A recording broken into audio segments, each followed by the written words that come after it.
নমস্কার বন্ধুরা, আশা করি তোমরা সবাই ভালো আছো, সুস্থ আছো, উন্নতি করছো। এই রিডিংটা কালেকটিভ রিডিং করছি। আগামী 72 ঘন্টায় তোমার পার্টনারের মনস্থিতি, আগামী 72 ঘন্টায় তোমার পার্টনার কি ভাবছে, কি বলতে চায়, কি করতে চায়, এটা একটা এনার্জি চেক ইন করবো। দেখে নি তোমার তোমরা যারা কালেকটিভে এই রিডিংটাকে সাপোর্ট করবে বা এই রিডিংটায় লাইক, কমেন্ট, শেয়ার, সাবস্ক্রাইব করবে, তাদের জীবনে এই যেই ভিডিও তোমরা দেখছো তাদের জীবনে লাভ লাইফে কি এনার্জি আছে দেখে নিই। কালেকটিভে লাভ লাইফে যারা এই ভিডিও দেখছে তাদের কি এনার্জি আছে, কি ঘটতে চলেছে, এই মুহূর্তে কি চলছে, আর আগামী 2-3 দিনের মধ্যে কি হবে, এই মুহূর্তে কি চলছে এঞ্জেলস, এই মুহূর্তে কি চলছে। ফরগিভনেস, কিছু পরিস্থিতিতে ক্ষমা চাইতে আসতে পারে, কিছু পরিস্থিতিতে ক্ষমা চাইতে আসতে পারে। Conflict, get going out, conflict, get to know each other. এখানে খুব সম্ভবত বাইরে গিয়ে তোমরা একে অপরের সঙ্গে দেখা করে তোমাদের কিছু একটা ঝগড়া অশান্তি হয়েছিল, এটা পাস্ট অতীতের কিছু ঘটনা, সেখানে কিন্তু ক্ষমা চাইতে আসতে পারে। সোল কন্ট্রাক্ট, বুঝতে পারছে ভুলটা ওর হয়েছে, সেই কারণে কিন্তু খুব সম্ভবত ক্ষমা চাইতে আসতে পারে। বা তোমার মনে হচ্ছে যে এই সম্পর্কের মধ্যে যে তর্ক বিতর্ক অশান্তি হয়েছে সেইখানে তার ক্ষমা চেয়ে নেওয়া উচিত।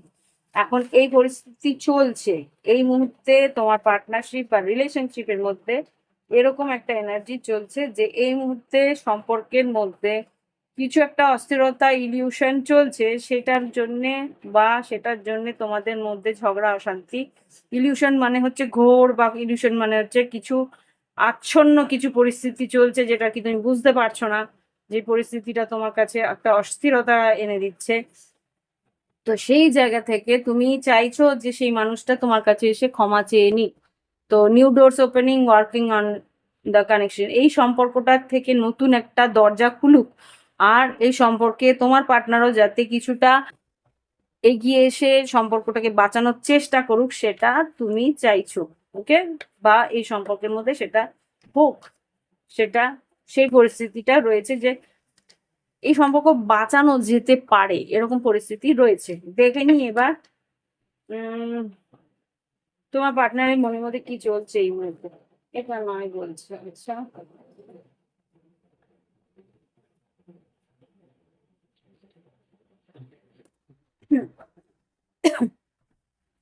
এঞ্জেলস দেখাও এবার কালেকটিভে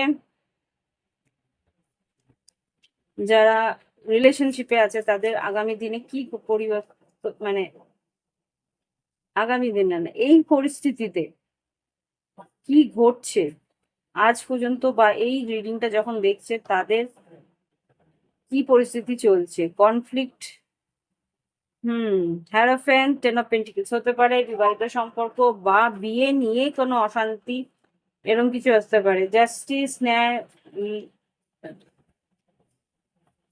এখানে খুব সম্ভবত তুলা রাশি হতে পারে, বৃষ রাশি হতে পারে, বৃষকন্যা, মকর হতে পারে। তর্ক বিতর্ক, অশান্তি, কাজ নিয়ে, টাকা নিয়ে কিছু অশান্তি, তার জন্যে একে অপরের প্রতি একটা দূরত্ব সৃষ্টি হয়েছে, এরকম কিছু ঘটতে পারে।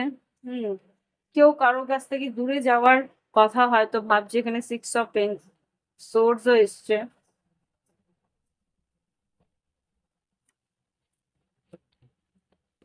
তো এই পরিস্থিতিতে তোমার পার্টনার কিন্তু এগিয়ে আসছে না, সেটা তোমার কাছে একটা অস্থিরতা। তুমি মুভ অন করে যাওয়ার চেষ্টাও করছো কিন্তু ইমোশনাল হচ্ছে। এই মানুষটার টক্সিক বিহেভিয়ারটা তুমি নিতে পারছো না, সেটাও একটা ব্যাপার যে এরকম কেন করছে, এরকম একটা মানসিক পরিস্থিতি তোমার চলছে। ওকে, হুম এটা বিবাহিত হতে পারে বা কমিটেড রিলেশনশিপই হতে পারে। দেখে নি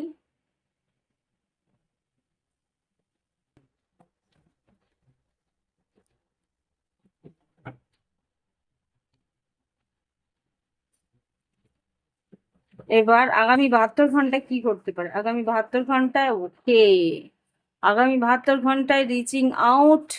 দেখো আমি তোমাদের সামনেই শাফেল করছি, শাফেলের মধ্যেই কিন্তু এতগুলো কার্ডের মধ্যে এখানে তোমার পার্টনার রিচ আউট করবে সেটা দেখা। ও মাই গড, প্রপোজিং, আর এদিকে ম্যানিফেস্ট, তুমি যেটা ভাবছিলে সেরকম কিছু হয়তো প্রপোজ করতে পারে, বা ফিরে আসতে পারে, বা কথা বলতে পারে, ফোন করতে পারে, যোগাযোগ করতে পারে, যে কি কি বলবে দেখে নি, কি প্রপোজ করবে, কি বলতে চাইছে।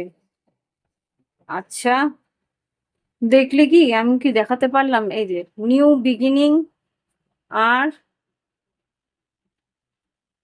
ইয়েস অ্যাট্রাকশন, তোমার প্রতি আকর্ষণ আছে, আর এক্সপ্রেস ইয়োর লাভ, তোমাকে কিন্তু ও নিজের ভালোবাসা এক্সপ্রেস করতে পারে, বা তোমার কাছে এসে তোমার মনের কথা জানার চেষ্টা করতে পারে। ডিভাইন টাইমিং, কিন্তু সঠিক সময়ে যে জিনিসটা হবে, কি হতে পারে? Yes, trust, self respect, unconditional love, stability, you are worthy of love. এখানে যেটা বুঝতে পারছি, তোমার পার্টনার কিন্তু তোমার উপরে বিশ্বাস রাখছে বা বিশ্বাস রাখার চেষ্টা করছে, ট্রাস্ট বিশ্বাস রাখার চেষ্টা করছে, কিন্তু ও নিজের সেলফ রেসপেক্ট, নিজের আত্মসম্মানটাকেও বজায় রাখার চেষ্টা করবে। আনকন্ডিশনাল লাভ যেটা, তো এখানে যা বুঝতে পারছি যে সেই মানুষটা কিন্তু নিজের আত্মসম্মানটাকেও বজায় রাখবে, কিন্তু এখানে যা ভুল হয়েছে, দেখো প্রত্যেকটা সম্পর্কের মধ্যে এক হাতে তালি বাজে না, তো কিছু ভুল হয়তো তোমার আছে সেটা তুমি বুঝতে পারছো না, বা কিছু ভুল ওর আছে সেটা ও বুঝতে পারছে না।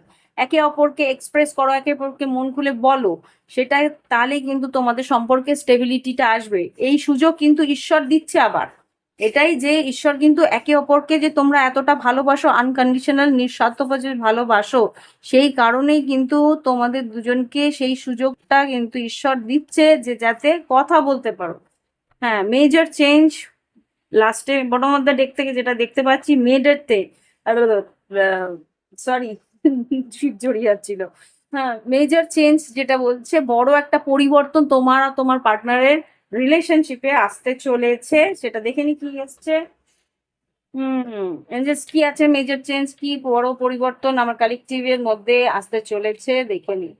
আচ্ছা, ভ্রমণ আছে, এমপ্রেস আছে, নাইট অফ কাপস আছে, তোমাকে যে ও কতটা ভালোবাসে বা তোমাকে যে কতটা চাইছে রোমান্টিক ওয়েতে, six of wands, ace of pentacles, king of pentacles, definitely তোমাকে কিন্তু ও উম, খুব মনে করে, খুব ভালোবাসে, হতে পারে কিছু গিফট দিয়ে তোমাকে কিন্তু বুঝিয়ে দেবে যে ও তোমাকে কতটা ভালোবাসে। ওকে,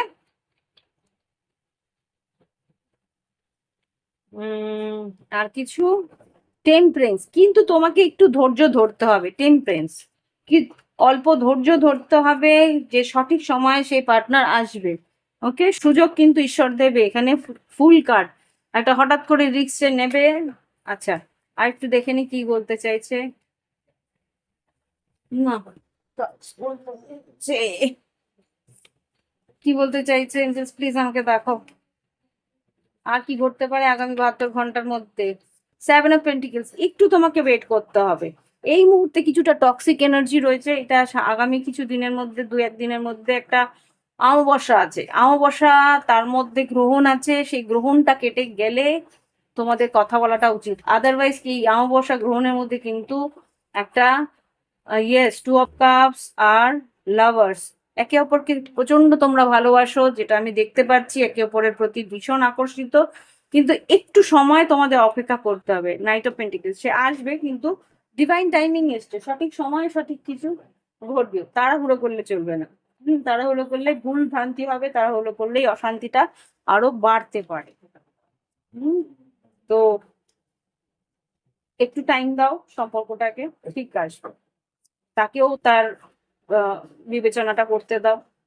গাইডেন্স কি আছে দেখে নি, কি গাইডেন্স দেখাও, কি করা উচিত আমার কালেকটিভদের, যারা এই ভিডিও দেখছে, সম্পর্কের মধ্যে যারা আছে তাদের ঠিক ওয়াই। আচ্ছা, কেন ঝগড়া অশান্তি হলো, তার একদম আসল গোড়ার লক্ষণটা কি সেটা আগে জানতে হবে। চেঞ্জ ইন দ্য উইন্ড, আগামী কিছু পরিস্থিতি কিন্তু সময় বদলাচ্ছে, আর তার জন্যে পরিস্থিতিও বদলাবে, শান্তিপূর্ণভাবে, পিস, শান্তি বজায় রাখতে হবে সম্পর্কের মধ্যে। আর কি বেরিয়েছে, মেন্ডিং, তো এই সম্পর্ক আবার করে ফিরে আসছে, এই সম্পর্ক যাতে ফিরে আবার ঠিক হয় সেই চেষ্টা কিন্তু তোমার পার্টনার করবে। আর লাস্ট কার্ড যেটা এসছে, ফ্লিপ হয়েছে, সেটা হচ্ছে এক্সচেঞ্জিং গিফট, তোমার পার্টনার তোমাকে গিফট দেবে। আগেও বলেছিলাম এখানে এইস অফ পেন্টিকলস, কোথায় জানি একটা, ইয়েস, এইস অফ পেন্টিকেল তার উপরেই কিন্তু এক্সচেঞ্জ গিফট এসছে, তার মানে তোমাকে কিন্তু তোমার পার্টনার কিছু গিফট দিয়ে নো প্লেস লাইক হোম, তুমি যে ওর বাড়ি, তুমি যে ওর ভবিষ্যৎ বা তুমি যে ওর ভবিতব্য, সেটাও জানে, আর সেটার জন্যই কিন্তু ও তোমাকে কতটা গুরুত্ব দেয়, আর সেই জন্যই কিন্তু তোমার কাছে বারবার করে ফিরে আসে। আর এই সম্পর্কটাকে বজায় রাখার জন্যে রাউন্ড অ্যান্ড রাউন্ড এই যে বারবার করে ফিরে আসা, তাকে গুরুত্ব দিও। আর treasure island, yes, truth to be told, তোমাকেও বলছে তোমার সততা আর তোমাকেও ফ্লেক্সিবল থাকতে ঈশ্বর কিন্তু এই সম্পর্ককে ভীষণভাবে আশীর্বাদ করেছেন। ওয়াও, লয়্যালটি, আরে কত কার্ড নেব ভাই। সো একটু টাইম ফর ন্যাপ, একটু সময়ের জন্য তোমাকে বলছে একটু অপেক্ষা করো, এই সম্পর্ক আবার করে ফিরে আসবে, মেন্ডিং হবে, এই সম্পর্ক আবার করে সঠিক হবে। ট্রেজার আইল্যান্ড, আর্থিক উন্নতিও আছে তোমাদের জীবনে, আর এই সম্পর্কে তোমার পার্টনার তোমার প্রতি লয়াল আছে। তোমাদের মধ্যে যদি কোনো রকম বিশ্বাসের একটা ঘাটতি থেকে থাকে, তাহলে সেই জায়গা থেকে নিজেকে বলছে ফ্লেক্সিবল রাখো, তোমার পার্টনার কিন্তু তোমার জন্য ততটাই লয়াল যতটা তুমি লয়াল। ওকে, তো এনার্জি যতটা তুমি দেবে ততটাই তুমি ফেরত পাবে। তো সুতরাং এরকম একটা এনার্জি 11:22 ছিল একটু আগে এনার্জি, তো টাইমিং। তা আমার তো প্রথম দিকে ওই ইন্ট্রোডাকশনটা থাকে, ওই ইন্ট্রোডাকশনের 26 সেকেন্ডের পরে আমার শুরু হয়। তো এই ভিডিওতে দেখলাম যে 11:22, যখন বললাম যে একে অপরের প্রতি একটা বিশ্বাস রাখো, তো অবশ্যই যতটা তুমি বিশ্বাস রাখবে ততটাই সেও তোমাকে বিশ্বাস করবে, ভাইস ভার্সা হয় এটা। তো এতটুকুই বলে শেষ করছি যে সবকিছুই ঠিক হয়ে যাবে, কিন্তু সময়, বিশ্বাস আর একটু ধৈর্য তোমাকে দিতে হবে, আর তোমাকেও সততা রাখতে হবে, ট্রুথ টু বি ট্রু। ওকে, তো ঈশ্বর এতটুকুই বলার চেষ্টা করছি আমার মাধ্যম দিয়ে। ভালো লাগলে অবশ্যই লাইক দিও, কমেন্ট করো, সঙ্গে থেকো। আর ব্যক্তিগত রিডিং যদি নিতে চাও, ভিডিও ডিসক্রিপশন বক্সে হোয়াটসঅ্যাপ নাম্বার রয়েছে, যোগাযোগ করে অনলাইনে পেমেন্ট করে অনলাইনেই তোমরা রিডিং নিয়ে নিতে পারো বাড়িতে বসে। শেষ করছি, নমস্কার।